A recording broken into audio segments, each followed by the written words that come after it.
tady stojím. A plán cesty je jít tadyhle po té žlutý na ten bor, dál po ní pokračovat, Jedlina, nebo jak se to jmenuje. Tam jsou nějaký skály, ty bych si chtěl prolíst. Po žlutý sem, pak kousek po modrý, tadyhle dál pokračovat po žlutý, kolem Falkensteinu do Jetřichovic. Na Falkensteinu už jsem byl, takže nevím, jestli se tam půjdu podívat nahoru, uvidím, jak se mi bude chtít.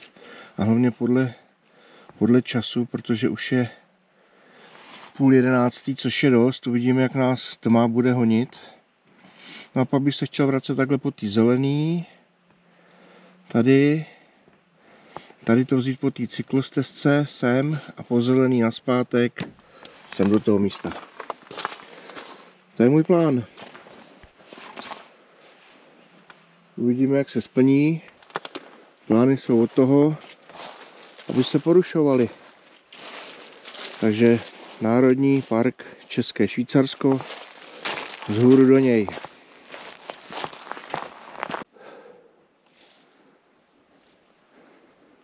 České Švýcarsko.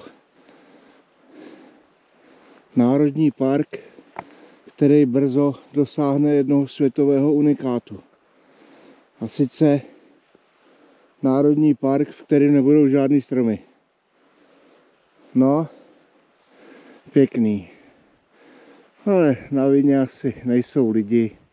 V tomhle případě vidím jako viníka toho kůrovce. Jsem viděl to tamhle.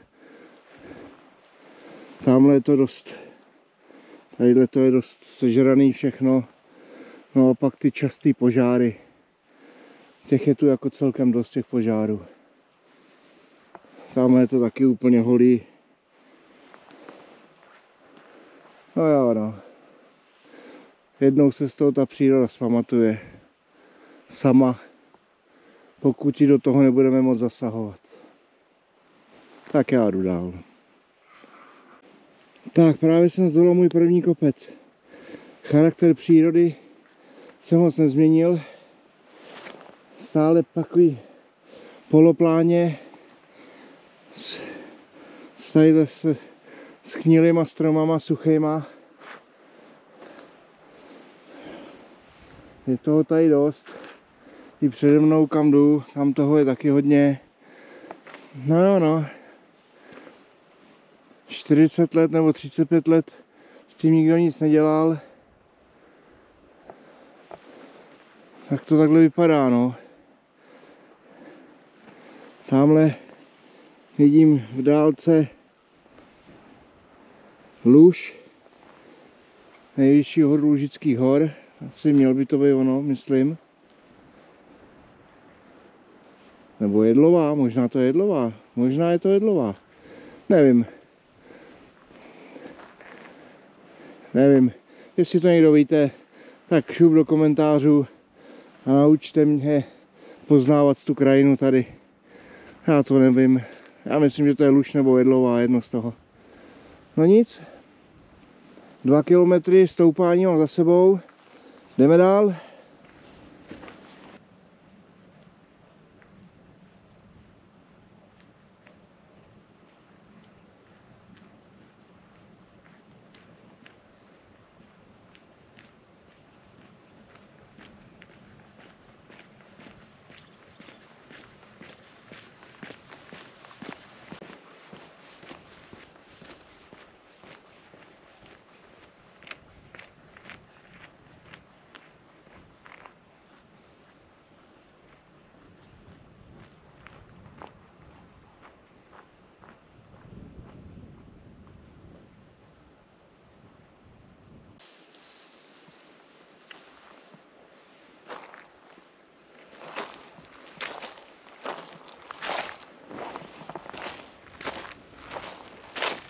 Chatka a pěkná, ale zamčená.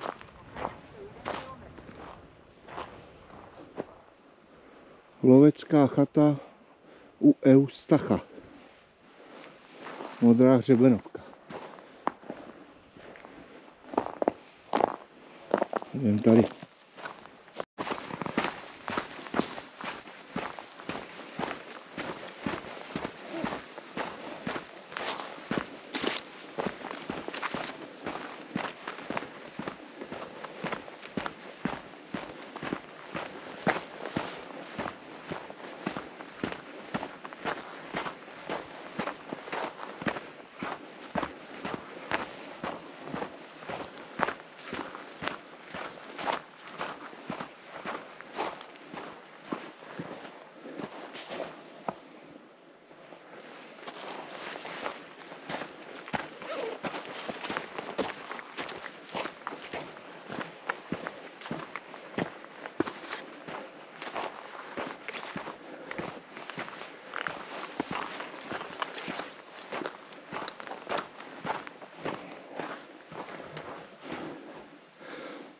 Tohle je asi třetí důvod, proč tady je čím dál míň a míň stromů.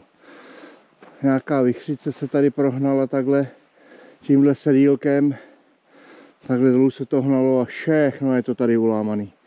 Všechno do výšky 2,5–3 metry, 4 je to urvaný. No, to je další důvod. A to je zase věc, za kterou prostě lidi nemůžou. No. S tím se musí počítat. To bylo, je a vždycky bude. No, podívejte se, jak je to tady všechno urvaný. Tady taky nade mnou. Všude.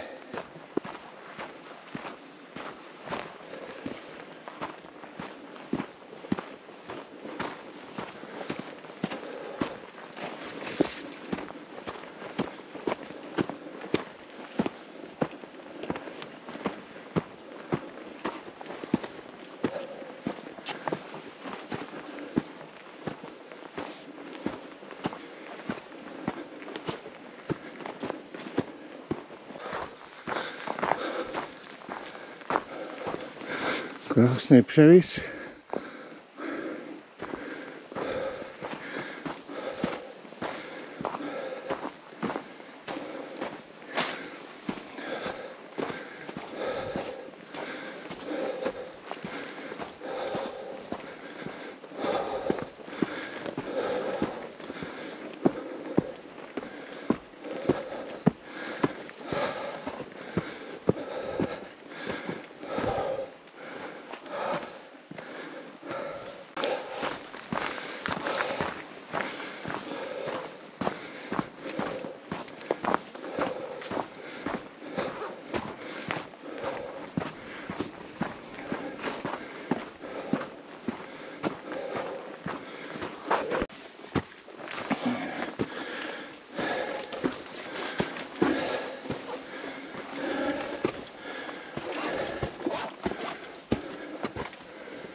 Ježišmarja, metrový schod.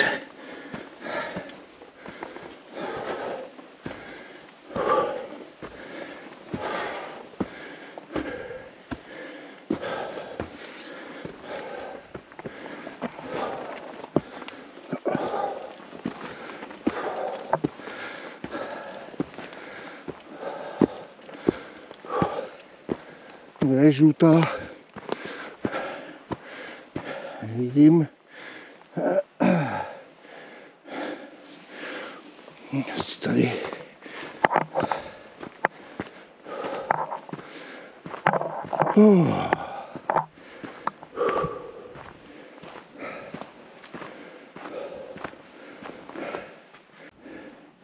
Opět jsem vystoupal trošku a je to tady nádherný, krásně namrzlý stromy. No je, venku je -7, takže to ani nepolevuje to, co přes noc namrzne. Je to tu krása.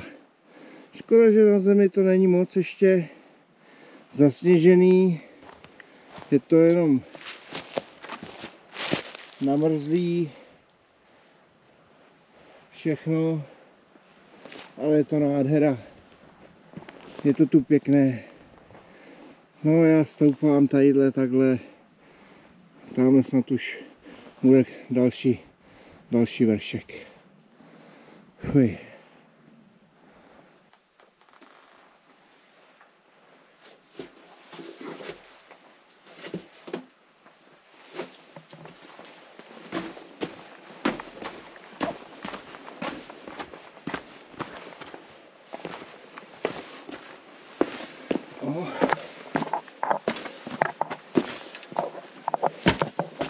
Ježišmarja, namrzlý dřevo.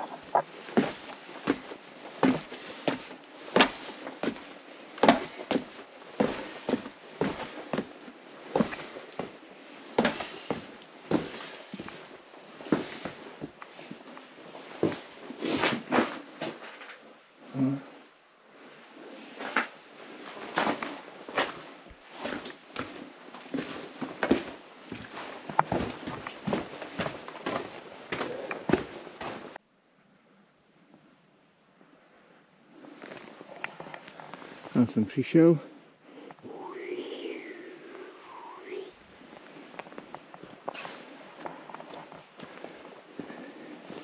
Tam jdu.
No, masakr.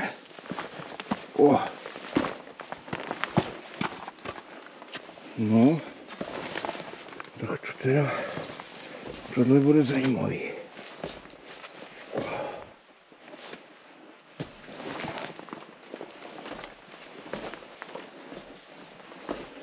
No, tak tady radši natáčet nebudu. Teď celý hejbe, nebo si rozbiju hubu.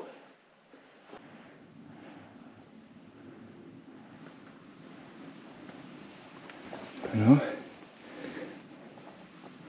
masakr jde dál. To je nějaký propad do komína.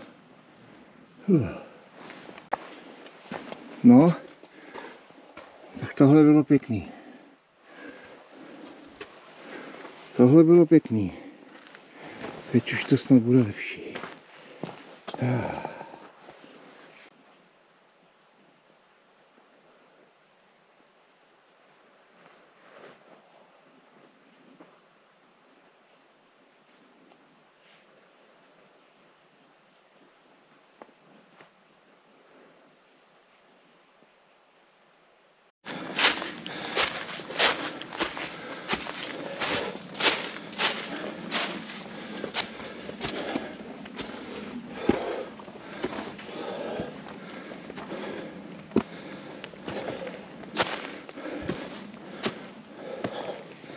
Tak. Malý. Myslel jsem, že je to větší. Tak kvůli tomuhle jsem podnikl dnešní výpravu. Viděl jsem na Facebooku nějakým urbexu starý nepoužívaný koupaliště, opuštěný. Tak říkám, jdu se tam podívat. Fuj, je tam zamrzlá voda, ale stoupat na to určitě nebudu.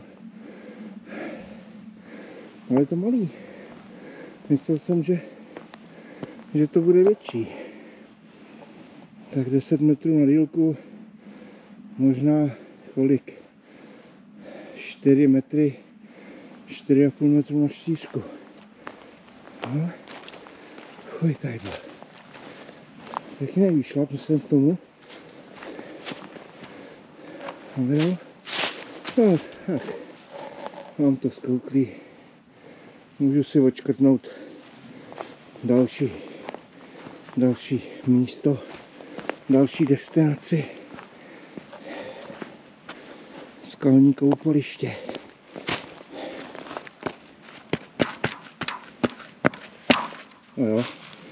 No jo, stoupat na to určitě nebudu. No jo, no. Tak jdeme dál. Někam tam do lesů. Tam někde je Falkenstein. Tak jdeme k němu.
A jde nahoru.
No a je to.